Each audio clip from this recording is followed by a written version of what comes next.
Alors, bonjour mes élèves. Donc, pour aujourd'hui, donc, Inch'Allah, donc, on va vous parler de l'hérédité, yani الوراثة. Alors, vous observez bien entre vous, entre les membres de votre famille, qu'il y a des ressemblances entre vous, des ressemblances entre vous et vos parents, bien vos proches. Alors, ces ressemblances, si on observe bien dans la famille, on observe qu'ils se transmettent d'une génération à l'autre. يعني غنلاحظوا على ان كاين بعض الصفات اللي كتنقل من جيل لاخر.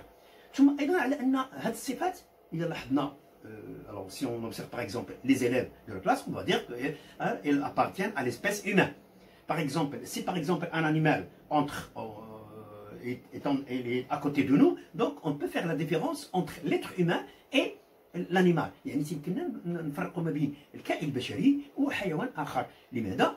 Parce que كل كائن عنده صفات ديالو خاصه به. Donc chaque être a ses propres caractères. Donc l'homme a des caractères communs, يعني عنده صفات وراثيه يعني خاصه بالكائن البشري. ثم ايضا اذا خدينا مثلا الفرس او الفيل او اشياء اخرى او النمور، اذا كل شكل من الحيوانات عنده صفات ديالو. Donc chaque être vivant a ses propres caractères héréditaires. Il y a عنده صفات وراثيه اللي داخل النوع. ولكن à l'intérieur de la même espèce، اذا داخل الكائنات البشريه on peut faire la différence. Tu peux faire la différence entre tes frères, entre ta maman et ton papa, entre tes frères, à l'exception, je répète, des vrais jumeaux. À l'exception des vrais jumeaux. Mais les autres individus, donc on peut faire. C'est-à-dire que chacun de nous, chaque individu a des caractères qui diffèrent de l'autre. C'est pour cette raison qu'on peut arriver à faire la différence entre deux individus. Donc on parlera de l'hérédité.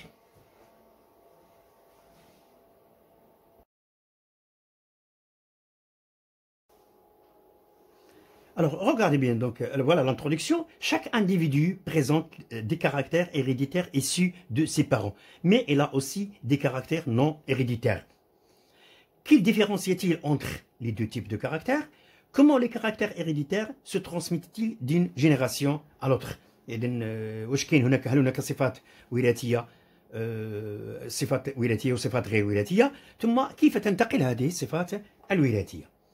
Alors maintenant on commence par unité 1, donc on a 3 unités. On va commencer par l'unité 1. Le caractère héréditaire et importance de l'arbre génétique. Donc, caractère héréditaire, c'est fait le j'ai déjà expliqué ça. Regardez bien. Donc, 4 individus, on est capable de faire la différence entre ces 4 individus. Donc, tous les êtres humains du monde partagent un ensemble de caractères en commun.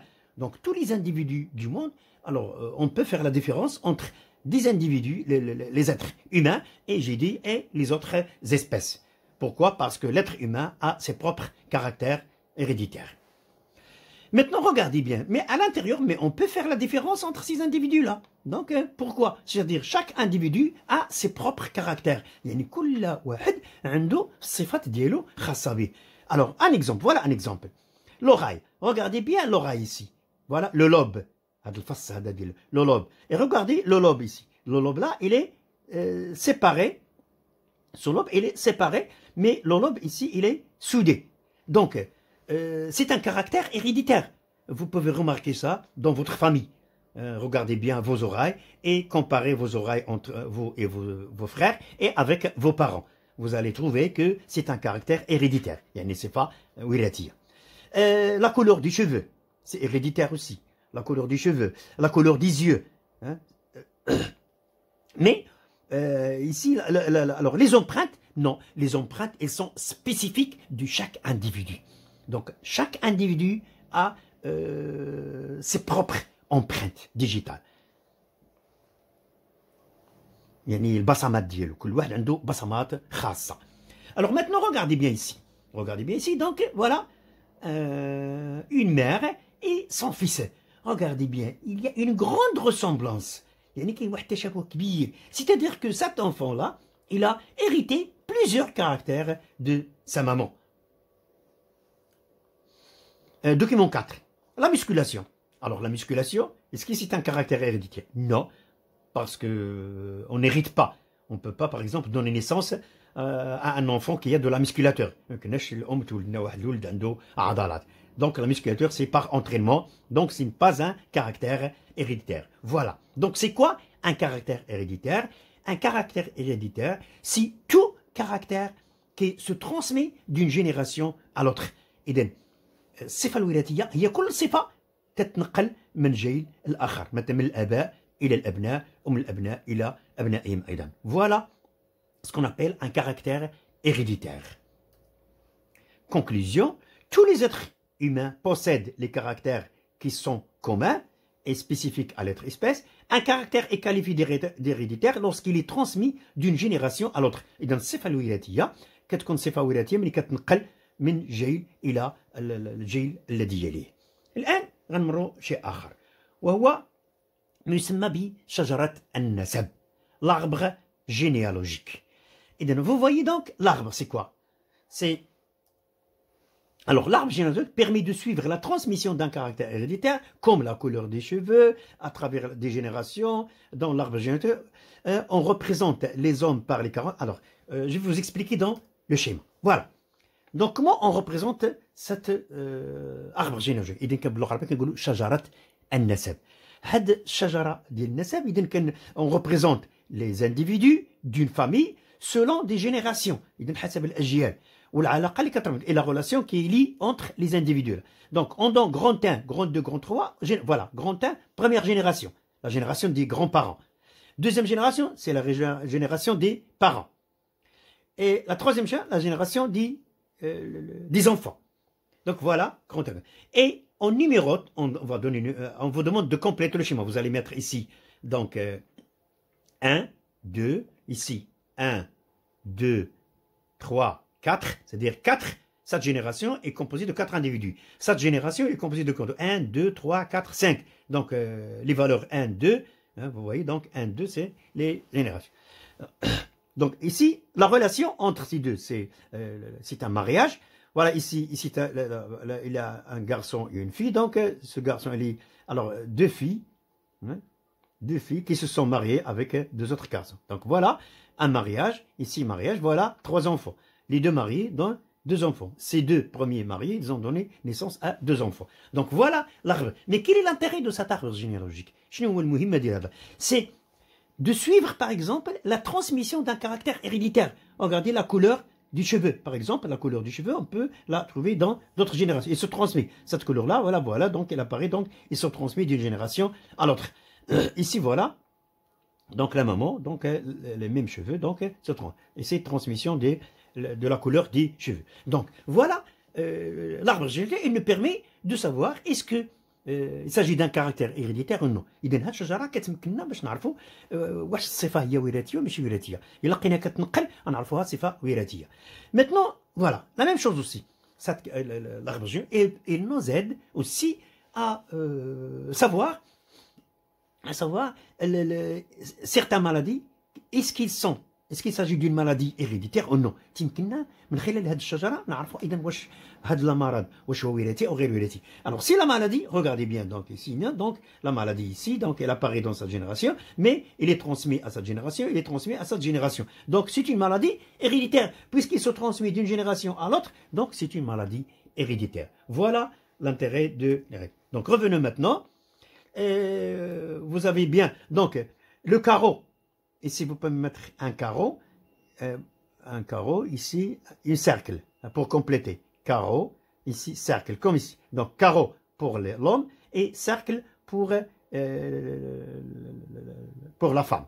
Ou bien pour un garçon et pour les filles. Donc, le sexe masculin par un carreau et le sexe féminin par un cercle. Donc, l'arbre généalogique permet de suivre la transmission d'un caractère héréditaire. Il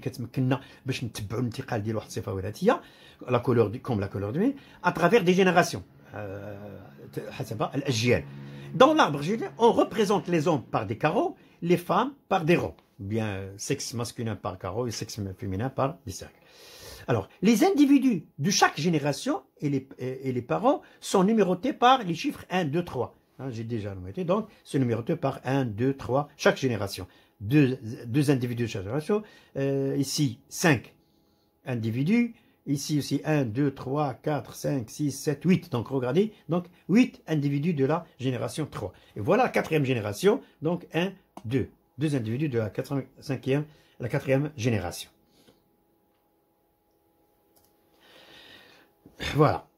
Donc maintenant, conclusion, l'arbre généalogique est une représentation de tous les individus d'une famille dans laquelle ils sont rangés par génération. يعني كيكونوا مرتبين هو شجرة النسب هي تمثيل لأفراد جميع أفراد ديال العائلة وهاد الأفراد كيكونوا مرتبين dans laquelle ils sont rangés par génération. ذكرتهم حسب الأجيال. En exprimant les relations. واش هذا مزوج واش هادو أبناء واش أزواج qui les relie. Il permet de suivre la transmission d'un caractère ou des caractères héréditaires. يعني كتمكننا من تتبع الانتقال ديال الصفة أو صفات وراثية. L'arbre facilite également la compréhension de la transmission des caractères. C'est un outil important pour étudier l'hérédité chez l'homme. إذن هي الشجرة كتمكن العلماء من الدراسة ديال الوراثة. Alors, la deuxième unité, c'est les chromosomes. Porte le programme génétique. La localisation du programme génétique dans la cellule. Voilà.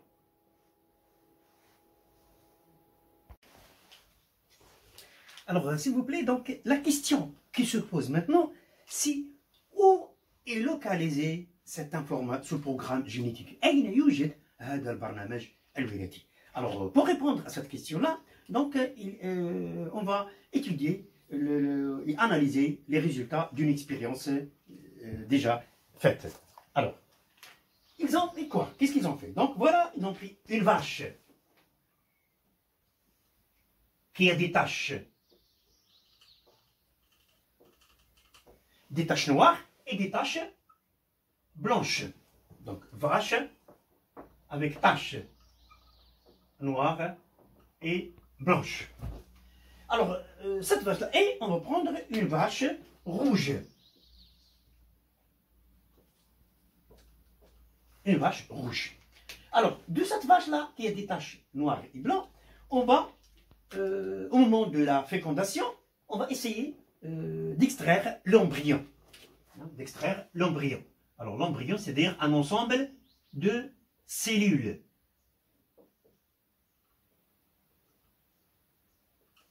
C'est-à-dire un ensemble de cellules. Alors, et on va éliminer, on va extraire une cellule. Hein? Voilà, une cellule.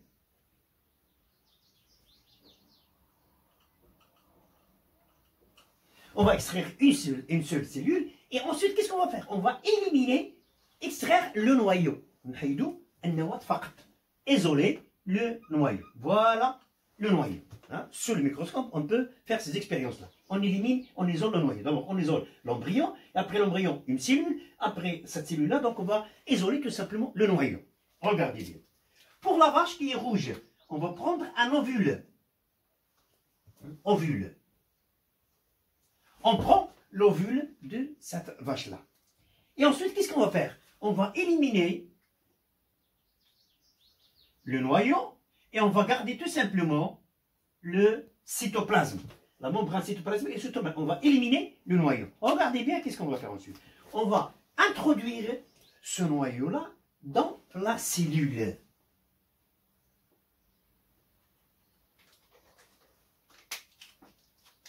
On va obtenir, regardez bien, on va obtenir une cellule dont le noyau appartient à la vache qui a des taches noires et blancs, et dont la membrane et le cytoplasme appartiennent à la vache rouge. Donc ensuite, qu'est-ce qu'on va faire? On va essayer cet œuf-là. Cette cellule œuf, donc on va la planter dans l'utérus d'une autre vache. غادي نحاولوا نزرعوها في الرحم ديال واحد البقره اخرى كتختلف على هذه وهذه من حيث اللون. Donc vache, une autre vache par exemple marron. Hein? Une vache marron. Donc on va implanter, voilà, on va implanter cet œuf dans l'utérus de cet œuf. Donc, on va planter cet œuf dans l'utérus de cette vache-là. Après 9 mois, Alors, cette vache-là, elle va nous donner naissance à un veau. تعطينا واحد العجل. Veau. Naissance de veau. عجل. Mais, quelle est sa couleur? La couleur, il a des taches noires et blanc. Taches noires et blanc. Donc, à qui appartiennent ces caractères-là? Donc, ces caractères-là appartiennent à la vache. La première vache, c'est la vache qui a des taches noires et blancs. Donc, qui porte ces caractères-là? Donc, quelle est l'origine de ces caractères-là? L'origine de ces caractères-là, donc, c'est le noyau. Parce qu'est-ce qu'on a pris de cette vache-là? On a pris le noyau. Donc, si ces caractères apparaissent, c'est qu'ils existaient, ils sont localisés dans le noyau. Voilà, d'après cette expérience-là, et que vous avez comme document sur dans votre leçon. Donc, هاد التجربة كتبين لنا على أن البرنامج الوراثي اللي كيعطينا الصفات كلها فيوجد داخل النواة. Donc, le programme génétique est localisé dans le noyau. Maintenant, la question qui se pose, que contient le noyau? Hein? Voilà. Donc, on passe maintenant.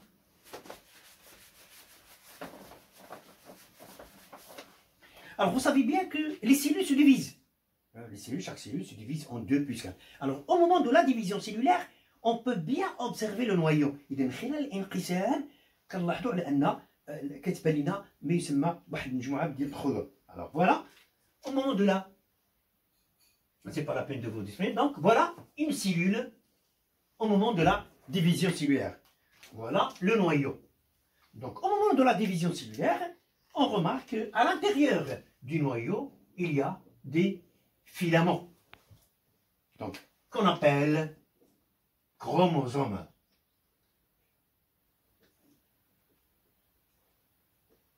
Qu'on appelle chromosomes, السبغيات. Donc vous voyez, donc si le noyau, si l'information génétique ou bien le programme génétique est localisé dans nos pays, c'est-à-dire que le programme est localisé, il est porté par les chromosomes. يعني إلا كان الصفات الوراثية كتمركز في النواة، فهاد النواة إذا كتشكل من الصبغيات، إذا هاد الصبغيات هي اللي كتحمل البرنامج الوراثي. Donc ce sont les chromosomes qui portent l'information génétique. Alors, pour la séance prochaine, Inch'Allah, mais je vais vous expliquer maintenant. Alors, si on prend par exemple un chromosome, un chromosome, c'est très schématique. Hein? Voilà. Au microscope, on observe que chaque chromosome, il porte des locus, des portions, des petites portions, des portions. Chaque portion constitue quoi? Alors, ces portions, c'est quoi? Ce sont, on les appelle des gènes. Voilà. Gènes. Al-Muwarrita. Ah. Donc, regardez bien. Donc, l'information génétique est البرنامج الوراثي يوجد داخل النواة d'après l'expérience. Mais le noyau contient des chromosomes. Donc, ce sont ces filaments qui portent le programme génétique. Mais chaque chromosome contient aussi quoi? Il contient des portions. Et chaque portion correspond au locus, constitue quoi? Un gène. Donc le chromosome est constitué de plusieurs gènes. Mais chaque gène est caractéristique d'un caractère bien déterminé. Il caractérise un caractère bien déterminé.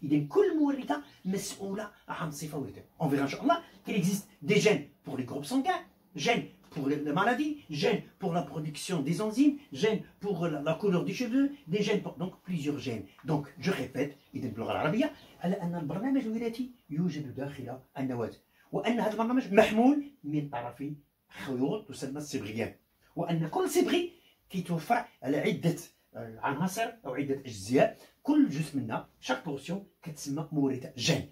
إذا le gène c'est l'unité du chromosome responsable d'un caractère bien déterminé. إذا هذه المورثة هي المسؤولة عن صفة وراثية معينة. Donc merci sur votre attention. J'espère que vous alors pour cette séance-là, je m'arrête ici, mais pour la séance prochaine, Inch'Allah, c'est très très intéressant. Soyez au rendez-vous, s'il vous plaît. Ça vous intéresse beaucoup. Merci sur votre attention.